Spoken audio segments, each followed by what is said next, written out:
So here we go with crab and corn bisque. Decided to make this with it being cold, and we did gumbo last week, so I decided to do this. So we're starting with 2 sticks of butter and the holy trinity, as we call it down here in Louisiana. It's onions, green peppers, and celery, along with a tablespoon of garlic. Then we're going to add 2 cans of corn. We're going to cook this down for about 10 minutes. I'll usually start with 10 minutes to see if it starts getting soft. I want to start seeing those onions get clear. And we'll cook this down on a medium to medium low heat and just kind of let it cook down. I'm going to stir it to make sure that it all gets cooked. 6 minutes, I kind of look at it. It's starting to get clear, but not cooked enough. I will add some parsley flake to this. My original recipe calls for half a cup. I don't put nowhere near that because that Holy Trinity has some parsley in it. So after 10 minutes, it still wasn't soft enough for me. So I added another 3 minutes to this, still in that medium low heat.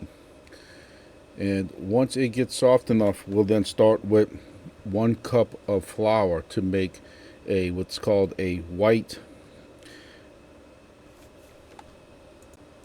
roux. And on a white roux, we don't cook it as dark as we normally would with a gumbo roux, if you see my previous recipes. But we'll take a whisk and kind of whisk this all together to make sure it's mixed well. Again, keeping this on a medium low heat. And we're going to cook this down. So I put the flour in at half cup increments I don't want to put it all in at one time.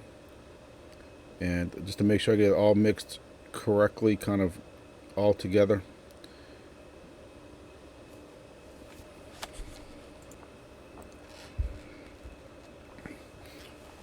So I'll cook this on that heat for about 5 minutes. Again, just to kind of get it to all come together and just to cook down a little bit more with that flour in it. Again, we don't want this turning brown or anything like a normal roux. This is a white roux. But I'm going to keep stirring it because I don't want it sticking. If you look, I had to get my little paddle out. I don't want this sticking on the bottom. So keeping it on that medium low heat and constantly moving it around so it does not stick, cause any burnt spots or anything like that in this roux. And there you see it's more low than medium on here. So next, once this is cooked down for 5-6 minutes, I'm going to take some chicken stock, and this is 2 cups of chicken stock. And my secret ingredient also is that lobster base. It turns everything great. So I will slowly take seafood stock and I will slowly start kind of incorporating that in that. I'm putting very little at a time, as y'all can see. And I don't want to get this separated or anything like that. I'm slowly going to bring it together. It's going to look almost like mashed potatoes and corn in the beginning. And I'm just going to slowly keep incorporating those 2 quarts of seafood stock into this.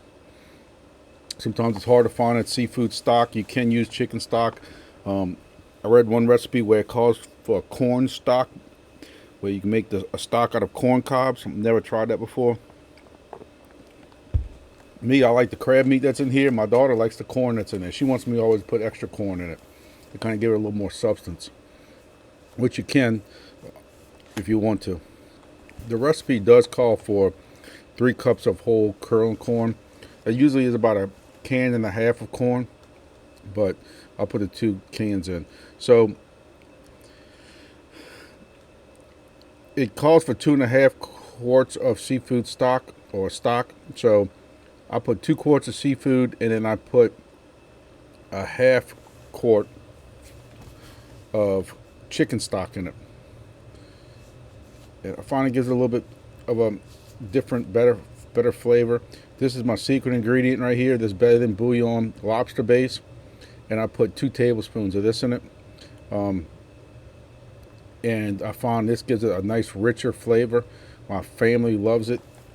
we find there is a little, a little bit different taste to it, a little bit richer taste to it, and it comes out great.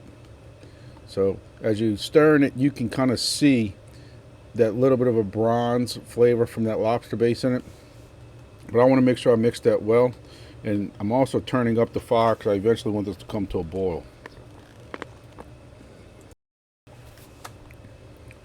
So I'm just going to keep stirring this together. I got all my stocks in it. I'm going to make sure I incorporate it all well. Make sure I turn it on a high so I can get that to come to a boil.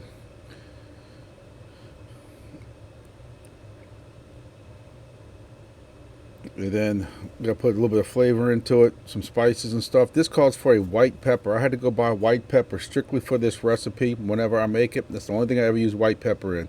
I'm putting about a half teaspoon into white pepper. I don't want to make it too spicy. Because we are going to put a little bit of Cajun seasoning in this also. So I do put some white pepper in this. Part of it is you don't want to see the black pepper in this, but then that's what the original recipe calls for. I go and put some additional Cajun seasoning into it. So I'm going to add 1 tablespoon of Cajun seasoning, whether that's stale crackers two-step or PL from Cajun Ninja or Tony Chachere's.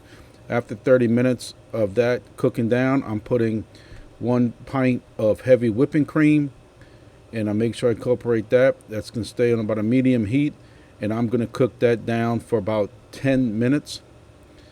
And those 10 minutes I'm going to stir and just make sure that this is all incorporated correctly,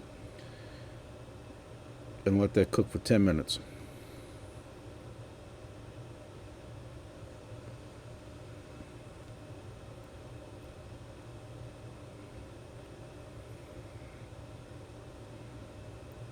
Go ahead and let that cook. And then once those 10 minutes are up, I am now going to place in my crab meat. I'm going to gently they call it folding it in, but I'm going to gently kind of put this in there. I don't want to break it up to make it look small pieces. I want it to stay kind of chunky. And I'm going to cook this down for another 5 minutes like this. Normally I only ever use Louisiana crab meat, but there was a run on crab meat with the cold temperatures that we hardly ever get. And this will end up being some crab meat maybe from Maryland or somewhere like that. Definitely was a United States product, but I cooked this, that's what I ended up using for this. So I'm going to tell you, this came out to be one of the best I have ever made. I've made this 10, 15 times. For some reason, this came out way better. My family loved it. I've told you before, it's hard to believe that all of us don't eat together, but we always eat something separate. But we all love this. And as my grandma said, the next day is always better because the seasons finally get to come together. And the next day when I ate this, blew my socks off. So I was quite impressed with myself in this one. So if y'all like this, let me know. Give me a thumbs up, and I appreciate it. And stay tuned for the next video.